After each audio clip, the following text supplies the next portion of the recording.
Hello my dear students, I welcome you all on engineers वाला platform. और चलिए आइए स्टार्ट करते हैं आज के इस वीडियो को। आज हम लोग बात करने वाले हैं आरआरबी जेई के प्रिपरेशन स्ट्रैटेजी की। एसएससी जेई की प्रिपरेशन स्ट्रैटेजी मैंने आप सभी लोगों के साथ डिस्कस करी थी। अगर आपने नहीं देखा है तो मैं आई बटन पर ऐड करवा देती हूँ उस वीडियो का लिंक, जरूर जाके देखिएगा। फॉर द 2024 एक कंप्लीट स्ट्रैटेजी आप सभी लोगों के साथ शेयर्ड है, सारे ही डिपार्टमेंट के लिए, जहां पर मैंने डीपली डिस्कशन करा है कि आपको कितने दिन में कौन सा सब्जेक्ट खत्म करना है, कितने मंथ्स में आपका सिलेबस खत्म होगा, आपको पर डे कितने सब्जेक्ट पढ़ने हैं, कब टेक्निकल पढ़ना है, कब नॉन टेक्निकल पढ़ना है, सारी चीजें ऑलरेडी डिस्कस्ड है। उसी वीडियो के बेसिस पर आज मैं बात करने वाली हूं, क्योंकि आप सभी लोगों की डिमांड थी कि आरआरबी जेई का भी एक सिंपल स्ट्रेटेजी जरूर बता दीजिए ताकि हम आरआरबी जेई को भी साथ में लेके चल पाए। वैसे तो नोटिफिकेशन का किसी को भी नहीं पता है, बट एज एक्सपेक्टेड ऐसा माना जा रहा है कि 24 में नोटिफिकेशन आपको देखने को मिल सकता है। और एक खास बात मैं आपको यह बताऊं कि अगर आप किसी भी ए और जे एग्जामिनेशन की प्रिपरेशन कर रहे हो तो आरआरबी जेई कोई सेपरेट एग्जाम नहीं है। आप उसकी ही प्रिपरेशन से आरआरबी जेई को बहुत आसानी से टैकल कर सकते हो। और उन्हीं चीजों के ऊपर आज मैं बात करने वाली हूं, आपको दिखाने वाली हूं, ताकि आप जो प्रिपरेशन कर रहे हो वो भी हैम्पर ना हो। अगर आरआरबी जेई आया तो ऐसा भी नहीं होना चाहिए कि आपकी प्रिपरेशन ही नहीं है, आप उसको फिर डील ही नहीं कर पाए, आप सिलेक्शन ले ही नहीं पाए। ठीक है, और ऐसा भी नहीं होना चाहिए कि आप आरआरबी जेई पर ही सिंपल फोकस करते हुए चले गए और आरआरबी जेई का 24 में नोटिफिकेशन नहीं आया और फिर आप बोल रहे हो कि भाई पूरा साल भी वेस्ट हो गया, हमने जिस एग्जाम की प्रिपरेशन करी उस एग्जाम के नोटिफिकेशन का पता ही नहीं है। ठीक है, तो यहां पर सिनेरियो को समझना बड़ा इंपॉर्टेंट है कि भाई आरआरबी जेई एक बड़ा एग्जाम है और ये एक ऐसा एग्जाम है जिसका नोटिफिकेशन आ भी सकता है और नहीं भी आ सकता है। तब उस पर्टिकुलर केस में हमें इस प्रकार से प्रिपरेशन करनी चाहिए जो शॉर्ट एग्जाम्स हैं वो हमारी प्रायोरिटीज पर रहे और उसी प्रिपरेशन की जर्नी में हम आरआरबी जेई का 80% पोर्शन आसानी से खत्म कर ले, ताकि जब इसका नोटिफिकेशन आए तो हम इसको डील कर पाए, इसमें सिलेक्शन ले पाए। और नोटिफिकेशन नहीं भी आया तो हमारे अंदर कोई गम नहीं होना चाहिए कि हमने अपनी जिंदगी का इतना टाइम वेस्ट कर दिया एक ऐसे एग्जामिनेशन के लिए जिसका नोटिफिकेशन नहीं आया। ठीक है, स्टार्टिंग में मैं ये डिस्क्लेमर आपको इस वजह से दे रही हूं क्योंकि ये एक छोटा सा मतलब मैं कह सकती हूं इंपॉर्टेंट डिस्कशन है, क्योंकि आरआरबी जेई का जो नोटिफिकेशन है इट्स अ क्रिटिकल टॉपिक। काफी सारे लोग वेट कर रहे हैं, काफी सारे लोग रेलवेज में काम करना चाहते हैं, तो वहां पर ये सारी चीजों की क्लैरिटी होना बहुत ज्यादा जरूरी है। ठीक है, तो सेशन को स्टार्ट करते हैं। SSC JE RRB JE combine करके 24 में किस प्रकार से चला जाता है इसके बारे में बातचीत करने की कोशिश करूंगी आपसे। अगर मैं आरआरबी जेई के सिलेबस की बात करूं या सिंपल पैटर्न की बात करूं, ठीक है, तो दो एग्जाम्स यहां पर आपको देखने को मिलेंगे। एक आपका होगा सीबीटी 1। आपको अगर कंप्लीट डिटेल आरआरबी जेई की चाहिए तो इसकी वीडियो का लिंक भी मैं आई बटन पर ऐड करा दूंगी। मैंने एक वन शॉट वीडियो बनाई थी जिसमें आपसे पूछा था कि क्या आपको प्रिपरेशन स्ट्रेटेजी चाहिए, तो बहुत सारे स्टूडेंट ने मैसेज करा था कि यस मैम प्रिपरेशन स्ट्रेटेजी दे दिए, तो आज मैं ये वीडियो लेके आई हूं। अगर आपने नहीं देखी है वो वीडियो तो आई बटन पर जाके कंप्लीट वीडियो देख लेना, उसमें पूरी डिटेल है, प्रमोशन से लेकर, डिपार्टमेंट से लेकर, सैलरी से लेकर, सिलेबस से लेकर हर एक चीज इंक्लूडिंग ऑल द डिपार्टमेंट्स। ठीक है, तो वहां पर वो आपको बहुत काम आने वाली है। अभी हम बात करते हैं सीबीटी 1 को। अगर आप देखोगे तो आपका मैथमेटिक्स आता है, ठीक है, जनरल इंटेलिजेंस एंड रीजनिंग आता है और ये पोर्शन एसएससी जेई में भी कॉमन है। मैं उन उन पार्ट्स को हाईलाइट करूंगी जो एसएससी जेई में भी आने वाला है और आरआरबी जेई में भी आने वाला है। ठीक है, मैथमेटिक्स जो है ये बेसिकली कुछ नहीं है, एप्टीट्यूड ही है और कुछ नहीं है। और थोड़ा सा जो है बेसिक मैथ्स का पार्ट आ जाता है जिसमें हम ट्रिग्नोमेट्री, ज्योमेट्री, ये सारी चीजें भी ऐड हो जाती है। अदरवाइज पूरा एप्टीट्यूड का ही पोर्शन आपको मैथमेटिक्स में पूछा जाता है। ठीक है, इसके अलावा general intelligence and reasoning SSC में भी आएगा, आरआरबी में आएगा, कॉमन सिलेबस है। जनरल इंटेलिजेंस एसएससी में भी आएगा, आरआरबी में भी आएगा, ये आपका कॉमन सिलेबस है। जनरल साइंस की बात करूं तो एसएससी जेई में भी आएगा, आरआरबी जेई में भी आएगा, कॉमन सिलेबस है। तो आप देख सकते हो अगर आप एसएससी जेई एग्जामिनेशन की प्रिपरेशन कर रहे हो तो आप general intelligence and reasoning SSC की ही प्रिपरेशन में कवर कर ले जाओगे, general awareness and general science भी एसएससी की ही प्रिपरेशन में कवर कर ले जाओगे। मैथमेटिक्स को आपको होल्ड कर देना है। अभी आपको ऐसा नहीं करना है कि हम आरआरबी जेईई की भी प्रिपरेशन कर रहे हैं तो मैथमेटिक्स पढ़ेंगे, ऐसा कभी नहीं किया जाता है। जब भी कभी हम पैरेलली कई सारे एग्जामिनेशन की प्रिपरेशन करते हैं तो उनमें जो फर्स्ट शॉर्ट एग्जामिनेशन है उसको ही आपको टारगेट रखना है, मतलब आपको टारगेट एसएससी जेईई को ही रखना है। मगर इसी के साथ साथ आपके बैक ऑफ द माइंड में आरआरबी जेईई का इतना पोर्शन है कि भाई हम एसएससी की तैयारी कर रहे हैं तो आरआरबी की भी तैयारी साथ ही साथ चल रही है। अब इसको कैसे कवर करना है, क्या कवर करना है, उसके बारे में थोड़ी देर में के बाद बेसिकली हम डिस्कशन करने वाले हैं। ठीक है, मैथमेटिक्स को अभी आप होल्ड करोगे। मैम कब तक इसको होल्ड करना है? Till notification. जब तक आपका नोटिफिकेशन नहीं आता है तब तक आप इस मैथमेटिक्स के पोर्शन को टच नहीं करोगे। क्योंकि देखो एक कॉमन सी चीज समझने की कोशिश करो, जब आरआरबी जेईई का नोटिफिकेशन आएगा ना तो मिनिमम 3 मंथ्स आपको मिलेंगे। ठीक है, मिनिमम 3 मंथ्स मिलेंगे जहां पर आपको सीबीटी 1 तक पहुंचना होगा। पहले 1 हफ्ते पहले सर्कुलर आएगा, फिर उसके बाद नोटिफिकेशन आएगा, फिर फॉर्म फिलिंग की लास्ट डेट दी जाएगी, फिर एग्जामिनेशन की डेट आएगी। तो इन सारी चीजों में मिनिमम 3 महीना तो जाता ही जाता है, कभी कभी 4 महीने भी चले जाते हैं। तो ये जो 3 से 4 महीने नोटिफिकेशन के टाइम का पीरियड होता है ना, इसमें 100% सिलेबस नहीं कवर करा जाता है। इसमें वही सिलेबस कवर करा जाता है जो हमने होल्ड करके रखा था कि नोटिफिकेशन आएगा तब हम कवर करेंगे। ठीक है, तो मैथमेटिक्स वाला पोर्शन है ये आप होल्ड कर दो, जब नोटिफिकेशन आएगा तब आप इसको कवर करोगे। बाकी पोर्शन आप कवर कर रहे हो क्योंकि आप एसएससी की प्रिपरेशन कर रहे हो, आप अदर एग्जाम्स की प्रिपरेशन कर रहे हो, तो ये कॉमन सिलेबस है आपका साथ ही साथ कवर हो रहा है। तो मान के चलो भाई सीबीटी 1 का हम यहां पर 70% 80% जो पोर्शन है वो साथ ही में कवर करते चल रहे हैं। आरआरबी जेईई की प्रिपरेशन कुछ ऐसी सेपरेट अलग से नहीं है कि कुछ एक्स्ट्रा ऑर्डिनरी करना पड़ेगा। और पेपर में जो आप क्वेश्चंस के लेवल भी देखते हो तो वो भी बहुत ज्यादा हाई लेवल नहीं है। द सिंपल रीजन इज कि ये एक स्क्रीनिंग टेस्ट है। सीबीटी 1 जो आरआरबी जेईई में होता है वो उसके मार्क्स आपके सीबीटी 2 में नहीं जुड़ते हैं। आपको सिर्फ छटनी करने के लिए, आपको फिल्टर आउट करने के लिए सीबीटी 1 लिया जाता है। ठीक है, आपके एक्चुअल में जो रैंक बनती है, मेरिट बनती है, वो तो सीबीटी 2 से ही बनती है। आप सीबीटी 2 के सिलेबस को जरा देखिए। जनरल अवेयरनेस है जो कि एसएससी जेईई में भी आएगी, फिजिक्स एंड केमिस्ट्री है जो कि एसएससी जेईई में भी आएगी, कंप्यूटर एप्लीकेशन है, इसको आपको क्या करना है? होल्ड कर देना। और बताएं एक चीज, इतना ज्यादा हम टेक्नोलॉजी से सराउंडेड हैं, इतना ज्यादा हम टेक्नोलॉजी को यूज करते हैं कि कंप्यूटर एप्लीकेशन बेसिस कोई बहुत बड़ा पोर्शन नहीं है जिसको आपको कवर करने में बहुत टाइम लग जाए। आपको रैम, रोम, बेसिक कंप्यूटर्स के जो हार्डवेयर्स होते हैं यही बेसिक डिटेल्स चाहिए और 90% स्टूडेंट्स के पास ये बेसिक डिटेल ऑलरेडी होती है, बस थोड़ा थोड़ा आपको उसको रिफाइन करना है। अगर मैं कंप्यूटर एप्लीकेशन के सिलेबस कंप्लीशन की बात करूं ना तो मात्र 15 दिन लगेंगे आपको। इन 15 डेज अगर डेली आप, ठीक है, इन 15 डेज अगर आप डेली 1.5 घंटा पढ़ोगे तो आपका कंप्यूटर एप्लीकेशन वाला पोर्शन जो है आसानी से खत्म हो जाएगा। तो इसको भी आपको होल्ड करके रखना है। जब नोटिफिकेशन आएगा तब मैं कंप्यूटर एप्लीकेशन का पार्ट पढ़ूंगा, 15 से 20 दिन में 1.5 घंटा डेली पढ़ूंगा, खत्म कर दूंगा और इमीडिएटली जाके एग्जामिनेशन में उस नॉलेज को यूटिलाइज करके आऊंगा। अभी पढ़ने बैठोगे कोई फायदा नहीं है, कंप्यूटर बाकी एग्जाम्स में पूछा नहीं जाता, आप अपना टाइम वेस्ट कर लोगे, बाकी एग्जाम्स पर फोकस करो। देखो एक चीज हमेशा ध्यान रखो, किसी भी स्टूडेंट की जो सबसे पहली जो रिक्वायरमेंट होती है वो होती है एक जॉब मिल जाए, क्योंकि आप उस समय पर बेरोजगार हो, आपको एक नौकरी की जरूरत है। एक नौकरी जब आपको मिल गई उसके बाद फिर आप अपने ड्रीम जॉब की तरफ बढ़ते हो। कभी भी स्टार्टिंग में ड्रीम जॉब की तरफ नहीं बढ़ा जाता। हो सकता है बहुत सारे स्टूडेंट का आरआरबी जेईई ड्रीम जॉब हो, मगर आरआरबी जेईई के चक्कर में 10 साल बेरोजगार थोड़ी ना बैठे रहेंगे। पहले आप एक जॉब ले लो, उस जॉब को लेने के बाद फिर आप अपनी ड्रीम जॉब की तरफ बढ़ो, ताकि आप फाइनेंशियली स्टेबल भी होते जाओ, बहुत ज्यादा आपके सराउंडिंग में डिमोटिवेशन भी नहीं आएगा। ठीक है, ये चीज काफी इंपॉर्टेंट हो जाती है। अगर आप इन्वायरमेंट एंड पॉल्यूशन देखोगे, देखो सिविल वाले तो ये सारी चीजें पढ़ते ही हैं, environment and pollution basis, but mechanical की अगर बात करें, इलेक्ट्रिकल स्टूडेंट्स की बात करें तो ये सब इसको होल्ड कर दें।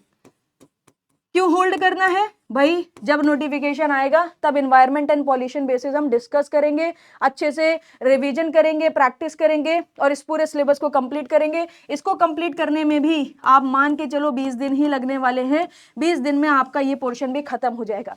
Now let's talk about the 100 marks technical ability जो आरआरबी जेईई में पूछी जाती है। बेटा कोई डिफरेंस नहीं है, जो आरआरबी जेईई का सिलेबस है वही एसएससी जेईई का सिलेबस है।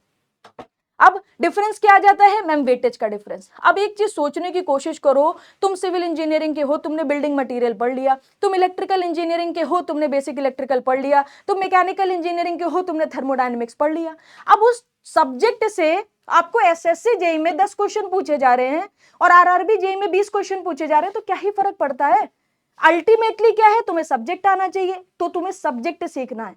वेटेज के हिसाब से कहीं पर 15 क्वेश्चन पूछ ले जाएंगे, कहीं पर 5 क्वेश्चन पूछ ले जाएंगे, कहीं पर 20 क्वेश्चन पूछ ले जाएंगे, वो मैटर नहीं करता है। और अगर मैं आपको टेक्निकल एबिलिटी दिखाऊं, ठीक है, देखो ये मैथमेटिक्स का सिलेबस है, मैंने वन शॉट में भी डिस्कस करा है, जनरल नॉलेज का सिलेबस वन शॉट में भी डिस्कस है, रीजनिंग का सिलेबस हो गया, फंडामेंटल एंड एनवायरमेंट का सिलेबस हो गया, कंप्यूटर का सिलेबस हो गया, ठीक है, तो वो सिलेबस तो आपको कवर करना ही है, और जो एसएससी में कर रहे हो बस वही करो। अभी कितना पोर्शन आपने होल्ड करा है, पहले आप इस चीज को देखो। अगर आप सीबीटी 1 और सीबीटी 2 को मिला लोगे तो सीबीटी 1 में आपने सिर्फ मैथमेटिक्स मतलब एप्टीट्यूड को होल्ड करा है, और ये एप्टीट्यूड आप मान के चलो 30 दिन में आप खत्म कर ले जाओगे, 30 डेज, तो 1 महीने का काम ये आपने होल्ड करके रखा है। और डेली 1 घंटा ही पढ़ना, ऐसा नहीं है कि 8 घंटे डेली पढ़ोगे तब 30 दिन में खत्म होगा, नहीं, 1 से 1.5 घंटा डेली, ठीक है। इसी के साथ साथ 15 दिन का ये तुमने काम होल्ड करके रखा है, तो कितने हो गए, 1.5 महीना हो गया, ठीक है। और 20 दिन का ये काम तुमने होल्ड करके रखा है, मान लो अप्रोक्सीमेटली 2 महीना। तो जब नोटिफिकेशन आएगा तो 2 महीने में ये जो होल्ड करके हमने टॉपिक्स को रखा है इसको हम कवर कर लेंगे। मतलब ये जो होल्डिंग है, ये होल्डिंग मात्र 2 महीने की है, मैक्सिमम 2.5 महीना आपको लगेगा। और इसके अलावा जितना भी सिलेबस है वो सब कॉमन सिलेबस है, जो आप एसएससी के लिए पढ़ रहे हो वही आपको आरआरबी जेई के लिए पढ़ना है, ठीक है। तो आप एक बार थोड़ा सा टेक्निकल एबिलिटी का सिलेबस देखने की कोशिश करो। सिविल का यहाँ पर जितना सिलेबस रखा हुआ है, 1-2 सब्जेक्ट को छोड़ दिया जाए तो पूरा सिलेबस एसएससी जेई में भी आता है। आप पढ़ते हो एसएससी जेई एग्जामिनेशन के लिए, तो इसको बहुत अच्छे से कवर करो। सिर्फ एसएससी जेई के पर्सपेक्टिव से ये मत करना कि मैम एसएससी जेई में ये जो सब्जेक्ट है, ये सब्जेक्ट थोड़ा कम आता है, चलो इसको स्किप कर देते हैं। नहीं, अगर आप ऐसे स्किप करने लगोगे तो फिर आरआरबी जेई की प्रिपरेशन साथ में नहीं चल रही है। आरआरबी जेई की प्रिपरेशन साथ में चलने का मतलब ही यही है कि आप जो पढ़ रहे हो पूरा पढ़ रहे हो, जो सिलेबस है वो पूरा कवर कर रहे हो, आप स्किप नहीं कर रहे हो। जो बच्चा सिर्फ एसएससी जेई की तैयारी कर रहा है वो हाईली वेटेज सब्जेक्ट पढ़ता है, लो वेटेज सब्जेक्ट अधूरा छोड़ देता है, और मीडियम वेटेज सब्जेक्ट और लो वेटेज सब्जेक्ट को तो पूरा ही छोड़ देता है। नहीं, अगर आप आरआरबी दिमाग में रख के चल रहे हो कि नहीं मुझे एसएससी आरआरबी दोनों साथ में लेके चलना है, तो बस एक ही काम करना है कि सब्जेक्ट छोड़िए मत। इवन एक इंजीनियरिंग मैकेनिक्स भी छोटा सा सब्जेक्ट है ना, तो छोड़िए मत। यूटिलाइजेशन भी अगर छोटा सा सब्जेक्ट है तो छोड़िए मत, सारा का सारा सिलेबस कंप्लीट करिए, ऑटोमेटिकली आरआरबी जेई की प्रिपरेशन आपकी हो जाएगी, ठीक है। तो देखो कॉमन सिलेबस है टेक्निकल, यहां पर आपको ये जो नंबर है कितने देके जाएगा, 100 नंबर ऑफ क्वेश्चन आपको देखने को मिलेंगे, और एसएससी में भी आपको 100 नंबर ऑफ क्वेश्चन देखने को मिलेंगे। सिमिलरली अगर आप इलेक्ट्रिकल का सिलेबस देखोगे, बेसिक इलेक्ट्रिकल पढ़ते हो, मेजरिंग इंस्ट्रूमेंट पढ़ते हो, इलेक्ट्रिकल मशीन पढ़ते हो, जनरेशन ट्रांसमिशन डिस्ट्रीब्यूशन पढ़ते हो, एस्टिमेशन कॉस्टिंग पढ़ते हो, बेसिक इलेक्ट्रॉनिक्स पढ़ते हो। क्या नया है? कुछ नया नहीं है। अगर मैं इसको दिखाऊं, आपको सब कुछ पढ़ना है, एसएससी प्लस आरआरबी दोनों चीजें आपको थ्योरेटिकल एस्पेक्ट से बात करें तो कवर हो जाएंगी, ठीक है, पूरा कवर हो जाएगा without any problem. Similarly mechanical की बात करें, मैकेनिक्स है एसएससी में, टॉम तुम पढ़ते हो, सॉम तुम पढ़ते हो, डिजाइन पढ़ते हो, मटेरियल साइंस, मैन्युफैक्चरिंग, इंडस्ट्रियल सब पढ़ते हो आप, thermodynamics, power plant, heat transfer, fluid mechanics, ये पूरा सिलेबस कवर करो ना। जैसे ही आप पूरा सिलेबस कवर करोगे, आरआरबी एसएससी दोनों कवर हो जाएगा। क्या डिफरेंस देखने को मिलेगा? आरआरबी में आपको ये वाला पोर्शन पूछेगा ज्यादा, ये ज्यादा पूछेगा, ठीक है, ये ज्यादा पूछेगा, ये ज्यादा पूछेगा, ये ज्यादा पूछेगा, और एसएससी में क्या ज्यादा पूछेगा, ये ज्यादा पूछेगा, ये ठीक है, ये ज्यादा पूछेगा, इसी के साथ साथ ये ज्यादा पूछेगा, ये ज्यादा पूछेगा। मतलब तुम एक चीज देखो ना, आरआरबी में इसके ज्यादा नंबर ऑफ क्वेश्चंस आएंगे, एसएससी में इसके ज्यादा नंबर ऑफ क्वेश्चंस आएंगे। दोनों पढ़ लो, आरआरबी एसएससी साथ में कवर हो गया। मैम पढ़ना कैसे है, शेड्यूल कैसे बनाएं, कैसे सब्जेक्ट्स को ब्रेक करें, आई बटन पर ऑलरेडी मैंने वीडियो के लिंक्स आपको दे दिए हैं, जाके देखिए। नहीं मिलता है तो लाइव वाले सेक्शन में चले जाइए, वहां पर मैंने आपको एसएससी जेई की कंप्लीट प्रिपरेशन स्ट्रेटेजी डिस्कस करी है। 180 दिन को ब्रेक करके आपको दिखाया है कैसे तैयारी करनी है, उसी को फॉलो कर लो, ठीक है। अब क्या होता है, कई बार बच्चे बड़े कंफ्यूज हो जाते हैं कि मैम थ्योरी तो पढ़ लेंगे मगर आरआरबी जेई में अलग प्रकार के क्वेश्चन पूछे जाते हैं, एसएससी जेई में अलग प्रकार के क्वेश्चन पूछे जाते हैं। देखो मैं फैकल्टी हूं ना, तुम मुझ पे ये ट्रस्ट करते हो, यकीन करते हो, मैं आपसे खुद बोल रही हूं, अगर आप एक बार सब्जेक्ट पढ़ लोगे तो एसएससी जेई और आरआरबी जेई के क्वेश्चंस में बहुत ज्यादा वेरिएशंस आपको नहीं देखने को मिलेंगे। आप मेरी बात मानना, अगर आप मुझे अपना मेंटोर मानते हो, ठीक है, आप ये बात मानते हो कि नहीं मैम जो है हमेशा स्टूडेंट वेलफेयर के लिए सही सजेस्ट करती हैं, तो आप सिर्फ और सिर्फ बुक्स के पर्सपेक्टिव से अगर मैं बात करूं, ठीक है, आप सिर्फ 2 किताबें फॉलो कर लेना एंड ट्रस्ट मी, इन्हीं 2 किताबों से आप ऑलमोस्ट सारे एग्जाम क्रैक कर लोगे। पहला आपका क्या है, ऑल ए जेई बुक, ठीक है, आप यूथ पब्लिकेशन की भी ले सकते हो, हिंदी और इंग्लिश दोनों में मिल जाएंगी। हाँ, गलतियां बहुत रहती हैं, उस गलतियों के निवारण के लिए मैं आपके लिए बैठी हुई हूं इस टेलीग्राम ग्रुप पर, यहां पर आके पूछ लेना, ठीक है, यहां पर आके पूछ लेना, जो भी आपको डाउट लगे, जो मेरे सब्जेक्ट है उसमें पूछ सकते हो, बाकी रिस्पेक्टिव फैकल्टी से उनका भी पूछ सकते हो, कोई दिक्कत वाली बात नहीं है। दूसरी आपको क्या करनी है, आरआरबी जेई का जो पीवाईक्यू है ना, इसको साथ में लगा सकते हो, क्योंकि देखो तुमको तो 2-4 किताबें चाहिए ही होती है, इवन तुम एसएससी की भी प्रिपरेशन कर रहे हो तब भी क्या करते हो, मल्टीपल बुक्स सॉल्व ही करते हो, तो उसमें एक आरआरबी जेई का भी पीवाईक्यू ऐड कर लो, आपको एसएससी में भी हेल्प करेगा। करंट प्रेजेंट सिनेरियो को अगर आप ऑब्जर्व करोगे, एग्जामिनर भी यही कर रहा है, कोई नया क्वेश्चन नहीं बना रहा है, तुम एसएससी जेई का कोई भी क्वेश्चन गूगल पर डालो, फट से सॉल्यूशन निकल आएगा। कैसे, क्योंकि वो भी क्या कर रहे हैं, एक एग्जाम के क्वेश्चन उठा के दूसरे एग्जाम में दे रहे हैं, उस एग्जाम के क्वेश्चन उठा के दूसरे एग्जाम में दे रहे हैं, तो वो भी क्वेश्चंस की शफलिंग कर रहे हैं, वो भी कुछ नया नहीं कर रहे हैं। तुमको भी क्या करना है, ऑल एजे लगाना है, आरआरबी जे, कुछ स्टेटमेंट बेस्ड, मतलब ईएसी प्रीलिम्स अगर आप देखोगे तो ईएसी प्रीलिम्स काफी अलग एग्जाम है, बट हाँ अगर तुमको लगे कि मैम मैं स्टेटमेंट बेस्ड क्वेश्चन में कंफर्टेबल नहीं हूं, तो इससे सिर्फ स्टेटमेंट बेस्ड क्वेश्चन लगा लेना, थ्योरेटिकल स्टेटमेंट बेस्ड क्वेश्चन, ठीक है। जो सीबीटी 2 का टेक्निकल है बेटा और जो एसएससी जेई का सीबीटी 2 है वो ऑलमोस्ट सेम लेवल का है, आपको कुछ एक्स्ट्रा नहीं करना है, सिर्फ इतनी रेफरेंसेस आप यहां पर फॉलो करिए, आसानी से आप एसएससी जेई और आरआरबी जेई का सिलेबस कवर कर सकते हो, और यही एकदम परफेक्ट प्रिपरेशन स्ट्रैटेजी होने वाली है, क्योंकि आप एकदम एक ही एग्जाम पर रिलाय नहीं कर सकते। इसके साथ बच्चों को पता है क्या कंफ्यूजन आती है, मैम सिलेबस कहां से कवर करें, क्या यूट्यूब हमारे लिए बेटर प्लेटफॉर्म रहेगा। देखो मैं एक चीज बता दूं, कोई भी ऑर्गेनाइजेशन YouTube पर अपना कंप्लीट कंटेंट नहीं देती है।